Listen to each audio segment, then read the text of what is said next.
ഓണത്തിന്റെ ആരവങ്ങൾക്ക് മാറ്റുകൂട്ടാൻ കുമ്മാട്ടി സംഘങ്ങൾ തയ്യാറെടുപ്പ് തുടങ്ങി. ഈ വർഷത്തെ കുമ്മാട്ടി മഹോത്സവത്തിന് നടുവിലാലിൽ കൊടിയേറി വരും കാലങ്ങളിൽ പുലിക്കളി മാതൃകയിൽ കുമ്മാട്ടി സംഘങ്ങളെ സ്വരാജ് റൗണ്ടിൽ എത്തിച്ച് ആഘോഷം നടത്താനുള്ള ഒരുക്കത്തിലാണ് തൃശൂർ കോർപ്പറേഷൻ.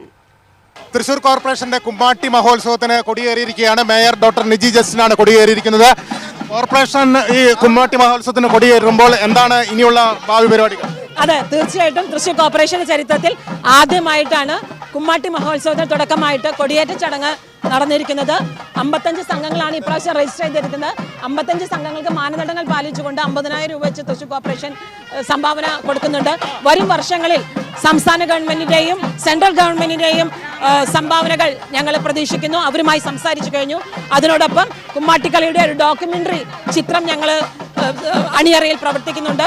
വരും വർഷങ്ങളിൽ പുലിക്കളി മഹോത്സവം പോലെ തന്നെ ഒരു ദിവസം അത്തം മുതൽ നമ്മുടെ നഗരപ്രദേശങ്ങളിലും ഗ്രാമപ്രദേശം നടക്കുന്നത്, അതിൽ ഒരു ദിവസം സ്വരാജ് റൗണ്ടിനെ ചുറ്റി കുമ്മാട്ടിക്കളി നമ്മൾ പ്രദർശിപ്പിക്കാൻ ആഗ്രഹിക്കുകയാണ്. ഡെപ്യൂട്ടി മേയർ പ്രസാദ് നമ്മോടൊപ്പം ചേരുന്നുണ്ട്. സംസ്ഥാന സർക്കാരുമായി ഈ വിഷയം സംസാരിച്ചിരുന്നു. ടൂറിസം മന്ത്രി PC വിഷ്ണുനാഥനെ ഞങ്ങൾ കാണുകയും ബഹുമാനപ്പെട്ട മേയറും MLA ഒക്കെ തന്നെ ഈ ഒരു ആഗ്രഹം പങ്കുവച്ചിട്ടുണ്ട്. കഴിഞ്ഞ ദിവസം സുരേഷ് ഗോപി കണ്ടപ്പോൾ ഞങ്ങളെല്ലാവരും ഈ ആഗ്രഹം പങ്കുവച്ചിട്ടുണ്ട്. തീർച്ചയായും തന്നെ പോസിറ്റീവായി തന്നെയാണ് സംസ്ഥാന സർക്കാരും പ്രതികരിച്ചിട്ടുള്ളത്. കോർപ്പറേഷൻ ആഗ്രഹിക്കുന്നതും നഗരത്തിലേക്ക് ഒരു ദിവസം, അപ്പോൾ അതിനാവശ്യമായ സാമ്പത്തിക സഹായം കൂടുതലാണ്. അത് നൽകിക്കൊണ്ട് ടൂറിസ്റ്റിന് സഹായ സഹകരണത്തോട് കൂടി തന്നെ നഗരത്തിനകത്ത് ഒരു ദിവസം കുമ്മാട്ടിക്കളിക്കാർക്ക് വേണ്ടി ഒരു സമയം ഒരുക്കണം തന്നെയാണ്. അങ്ങനെ ദേശങ്ങൾ വിട്ട് നഗരത്തിലേക്ക് കുമ്മാട്ടിക്കൂട്ടങ്ങൾ ഇറങ്ങുന്ന ആ സമയത്തിനായി നമുക്ക് കാത്തിരിക്കാം. ക്യാമറമാൻ അഷിക് വേലൂരിനൊപ്പം KB ലിബീഷ്, TCV.